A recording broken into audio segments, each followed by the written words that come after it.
नमस्कार, मैं प्रवीण और आप देख रहे हैं पब्लिक मीटर। दोस्तों, वीडियो में इस बात का विश्लेषण करेंगे कि मोदी समर्थक माने जाने वाले टीवी एंकरों में कैसे गृह युद्ध के हालात पैदा हो गए हैं। शायद सरकार का ज्यादा लाडला बनने की लड़ाई है। अगर सरकार एक पर ज्यादा लाड दिखाती है तो दूसरा नाराज हो जाता है। आजकल अर्नब गोस्वामी थोड़ा भाव खा रहे हैं, थोड़े तेवर दिखा रहे हैं और कुछ लोग कहते हैं कि क्या अर्नब गोस्वामी ने पलटी मार ली है। हालांकि यकीन करना मुश्किल है। कितने दिन सरकार से सवाल पूछेंगे, ये देखना दिलचस्प रहेगा। हाल फिलहाल अरावली को लेकर और वायु प्रदूषण को लेकर धज्जियां उड़ाई है मोदी सरकार की अर्नब गोस्वामी ने। हालांकि मैं पीएम मोदी की धज्जियां नहीं कहूंगा, लेकिन मोदी सरकार के मंत्री भूपेंद्र यादव की तो क्लास लगाई है और सुधीर चौधरी पर भी एक तंज कसा था, जिसके बाद सुधीर चौधरी ने जवाब दिया है।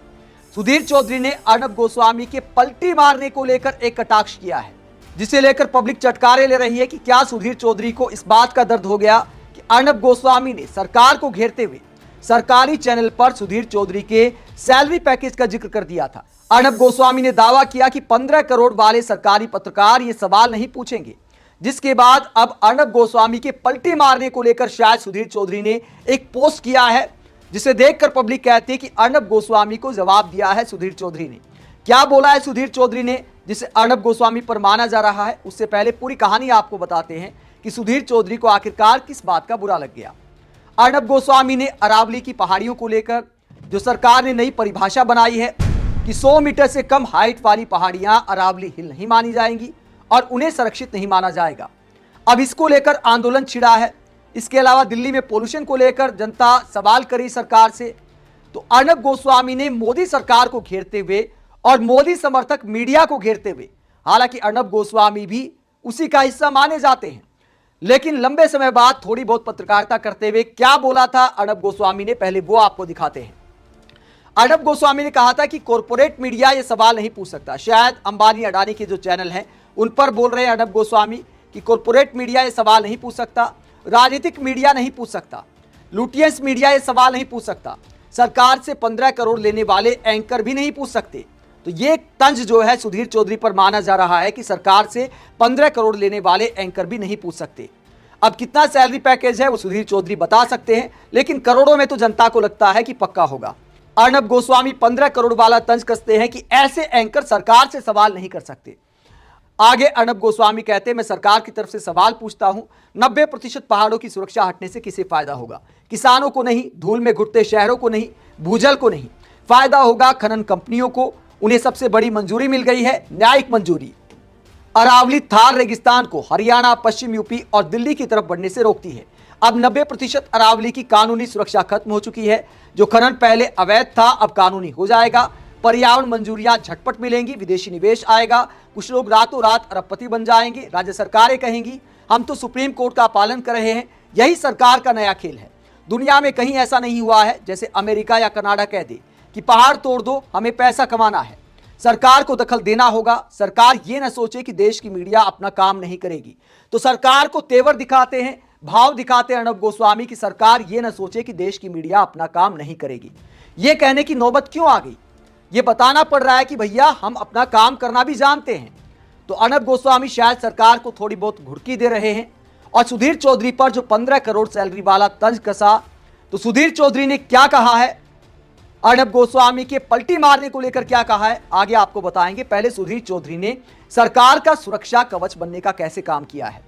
जो अरावली की बात हो रही है या वायु प्रदूषण की बात हो रही है, तो पर्यावरण के मसले पर ऐसी बात कही सुधीर चौधरी ने जो सवाल उठाती है कि देश की जनता के टैक्स का पैसा, चाहे वो 15 करोड़ है, चाहे वो 5 करोड़ है, चाहे वो 1 करोड़ है या लाखों में है, जो भी मोटा पैसा सुधीर चौधरी को दिया जा रहा है वो देश की जनता के साथ नाइंसाफी है। ऐसे एंकर इतना पैसा डिजर्व नहीं करते। ये जनता के साथ एक तरह की गद्दारी है सरकार की। किस बात के लिए जनता के टैक्स का इतना पैसा सुधीर चौधरी को दिया जा रहा है जब वो इस तरह की पत्रकारिता कर रहे हैं, भारत के लोकतंत्र का मजाक बना रहे हैं? क्या ऐसे एंकर को देश के राष्ट्रीय चैनल पर जगह देनी चाहिए जो ऐसी अलोकतांत्रिक बात करता है, लोकतंत्र की कमियां बता रहे सरकार को डिफेंड करने के लिए? और क्या कहा है वायु प्रदूषण को लेकर सुधीर चौधरी ने, जिसे लेकर बहुत सारे लोग हैरान है। ये सवाल उठा रहे कि सरकारी चैनल पर क्या इस तरह की बकवास की जा सकती है? जनता के टैक्स का पैसा इनकी जेब में जा रहा है और ये मुंह से क्या उगलते हैं, क्या बकवास उगलते हैं, जरा देखिए। बीजिंग का फॉर्मूला दिल्ली पर लागू नहीं हो सकता। सबसे बड़ा अंतर यह है कि चीन में लोकतंत्र नहीं है। चीन की सरकार अगर चाहे तो अपना कोई भी मनचाहा फैसला एक दिन में लागू कर सकती है, क्योंकि वहां फैसले डंडे के बल पर लागू होते हैं। उसे ना तो संसद में कोई बिल पास करना होता है, ना ही हर 5 साल में चुनाव जीतने की जरूरत होती है, ना ही उन्हें इस बात का तनाव रहता है कि अगली बार चुनाव में हार का सामना करना पड़ेगा। दूसरी तरफ भारत में लोकतंत्र है, विपक्षी पार्टियां हैं जो सरकार के हर फैसले पर राजनीति करती हैं। यहाँ संसद है, यहाँ सुप्रीम कोर्ट है, सक्रिय मीडिया है, इसलिए भारत में किसी भी फैसले को लागू करने में बरसों लग जाते हैं। इसके बावजूद भारत में लोकतांत्रिक व्यवस्था की वजह से कई फैसले तो पूरी तरह लागू ही नहीं हो पाते, लगातार उनका कानूनी विरोध होता रहता है। सरकार को डिफेंड करते हुए यहां सुधीर चौधरी लोकतंत्र की कमियां बता रहे हैं कि पोल्यूशन इसलिए दूर नहीं कर पा रही सरकार क्योंकि लोकतंत्र है, विपक्षी नेता हैं, सांसद हैं, मीडिया है जो सवाल करती है, मतलब सवाल करने वालों को ही जिम्मेदार बता दिया कि सरकार मजबूर है, सरकार चाहे तो क्या नहीं कर सकती है। जो सुधीर चौधरी कहते हैं कि विपक्षी सांसदों की परवाह हो जाती है, मीडिया की परवाह हो जाती है। अब मनरेगा का नाम बदला कि नहीं बदला? पहले सरकार ने अपने एजेंडा में बताया तक नहीं था कि हम नाम बदलने वाले हैं और नई योजना लेकर आने वाले हैं।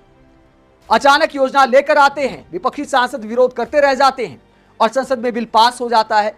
ऐसे अनेकों बिल हैं जो संसद में विपक्ष के विरोध के बावजूद पास हुए हैं। तो क्या विपक्ष अड़ंगा डाल रहा है वायु प्रदूषण रोकने में? मतलब किस तरह के लॉजिक हैं? लोकतंत्र के नुकसान बताए जा रहे हैं और कहते हैं कि लोकतंत्र की वजह से वायु प्रदूषण पर कंट्रोल नहीं हो रहा। मतलब किस तरह की पत्रकारिता हो रही है? और ऐसे लोगों को जनता के टैक्स का पैसा दिया जाता है सैलरी के रूप में। अब इस महान ज्ञान को लेकर जो मशहूर टीचर है गगन प्रताप, वो क्या कहते हैं? अरावली पर सवाल उठ सकता है, लोकतंत्र पर सवाल उठ सकता है, लेकिन सुधीर चौधरी की वफादारी पर कोई सवाल नहीं उठ सकता। ये महोदय प्रदूषण का कारण लोकतंत्र को बता रहे हैं। प्रदूषण का कारण लोकतंत्र है। इस दिव्य ज्ञान के लिए इनको टैक्स पेयर के पैसे से सरकारी चैनल पर 15 करोड़ की सैलरी मिल रही है। अब हंसू या रो? इसके अलावा आरजेडी की प्रवक्ता प्रियंका भारती कहती हैं, रेखा जी की दोस्ती हुई है सुधीर चौधरी के साथ या इनकी दोस्ती हुई है रेखा जी से। एक AQI को टेम्परेचर बताती है और ये महोदय प्रदूषण का कारण लोकतंत्र को बता रहे हैं।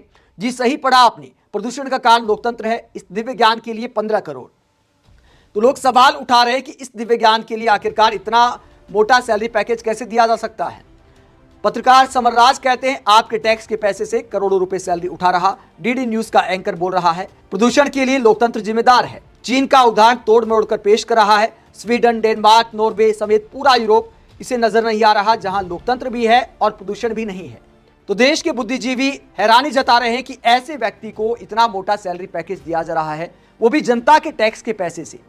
अब आपको बताते कि अर्नब गोस्वामी ने जब सरकारी एंकर सुधीर चौधरी पर सवाल उठाया तो उसके बाद सुधीर चौधरी ने क्या बोला है, जिसे लेकर पब्लिक तंज कस रही है कि सुधीर चौधरी को शायद चुभ गई है अर्नब गोस्वामी की बात।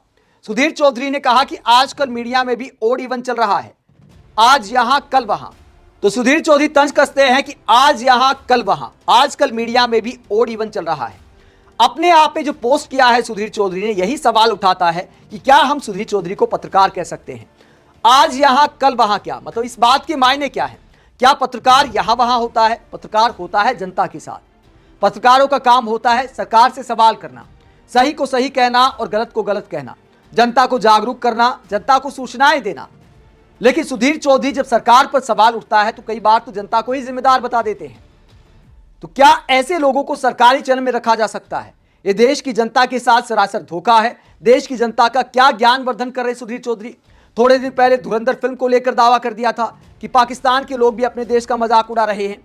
उसमें भारत के एक कंटेंट क्रिएटर थे, उनका वीडियो इस्तेमाल किया, उसके बाद मजाक बना तो सफाई देकर भी सामने आ गए कि हमारी टीम होती है, गलती से एक क्लिप लग गई, भावनाओं को समझें, एक आध बार गलती हो जाती है। क्या ऐसे लोग दावा कर सकते हैं कि उन्होंने जिंदगी में गलती नहीं की? दोस्तों, गलतियां करने में और इंटेंट के साथ गलतियां करने में अंतर होता है। चलो मान लिया कि एक आध बार गलती हो जाती है, लेकिन एक आध बार सरकार से सवाल भी तो होना चाहिए। सुधीर चौधरी अपनी अंतरात्मा से पूछ कर देखिए, आखिरी बार पीएम मोदी से सवाल आपने कब किया था? मतलब कितने साल पहले किया था? क्या आपने सुधीर चौधरी को पिछले कई सालों से पीएम मोदी से एक भी सवाल करते देखा है? मोदी सरकार की एक भी बार आलोचना करते देखा है? मुझे तो याद नहीं आता। तो क्या गलती से एक आध बार ऐसी मिस्टेक भी हो सकती है? हाँ, विपक्ष की आलोचना करते खूब देखा है। अब प्रदूषण के लिए भी विपक्ष को जिम्मेदार बता रहे हैं, लोकतंत्र को जिम्मेदार बता रहे हैं और फिर बुरा भी मानते हैं कि देखिए हमें तो बेवजह गोदी मीडिया कहा जाता है। अब अर्नब गोस्वामी धज्जियां उड़ाने लगे तो कहते कि भैया ओड इवन वाला सिस्टम हो गया है, आज यहां कल वहां। तो क्या देश के जो एंकर हैं, टीवी एंकर हैं, वो किसी पार्टी के प्रवक्ता होते हैं? हालांकि जनता आजकल तंज कसती है कि ऐसा मामला आ गया है।